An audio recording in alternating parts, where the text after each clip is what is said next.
So this is why I was able to make $3 million in 3 years on Etsy, because I understood this very important business strategy.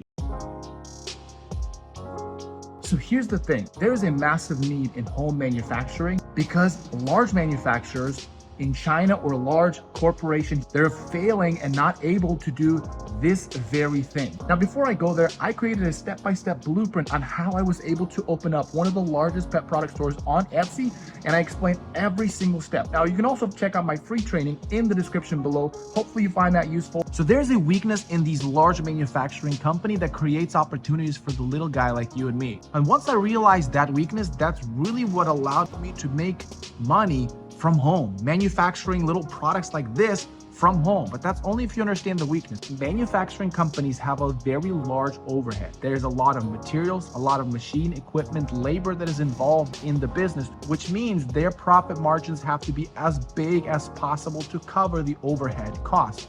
Now, I don't want to bore you with a lot of details. These companies want two things. One, making the product at the lowest price possible. And two, have an acceptable quality standard. Now, when you want those two things together, if you focus too much on one, the other one will suffer. So they want to marry those two as best as possible. Now, when achieving both of those, you need to minimize the variation, minimize the complexity of making those products. And when you create variations, you're introducing complexity, thus reducing the speed and the quality of each individual product. And there lies the opportunity. The opportunity is in the special goods, the personalized and the unique. And this is exactly what made Etsy so successful during the COVID lockdown, and for good reasons. When there was this isolation that happened during COVID, people felt that the special people in their life meant something more than they used to. People wanted to express that feeling to their loved ones, whether if they got sick and they wanted to get them something, or if they just missed them and Christmas comes around, they want to buy something. And not just anything, they want to buy something special.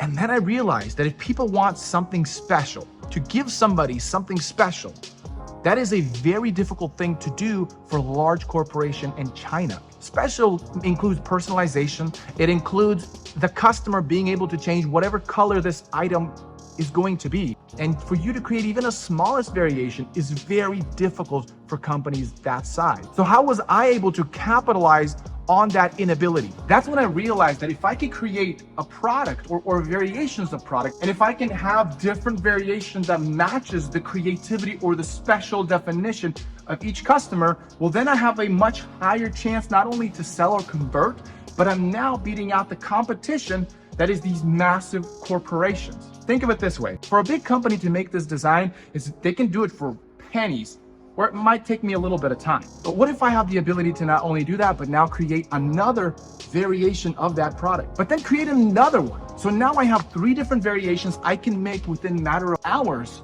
where a big corporation, it takes them so much more work to be able to change any variations. And then I go a step further. I get to personalize these collars. Not only do they have a difficult time changing their type of product, but they're also not able to personalize that the small shops are able to. As small creators or people that have the ability to make small things have their full strength.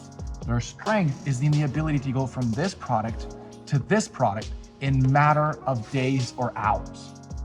So here are the 3 things you can do to now take advantage of that, just like I have. First is create yourself the opportunity to make products. If you have the ability to create a system at home, a little manufacturing gig in which you can create not only one product, but many different products, that's gonna allow you to go in and out of a product, in and out of a style, in and out of design. Number 2 is you need to understand the market. Figure out a way to siphon this data. What kind of keywords are you gonna target? What's in style? Check in with Pinterest, check in with Instagram.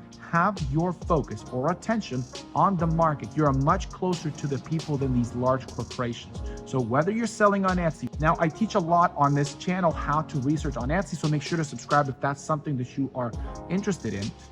but you need to figure out a way to truly have a pulse on the market. And the third one is never stop creating. Never stop being creative and bringing new ideas and new items to the market. The more ideas you have that are on the market, the higher the chance for you to be successful on the marketplace. Now, don't forget to check out my blueprint or the free webinar down in the description below.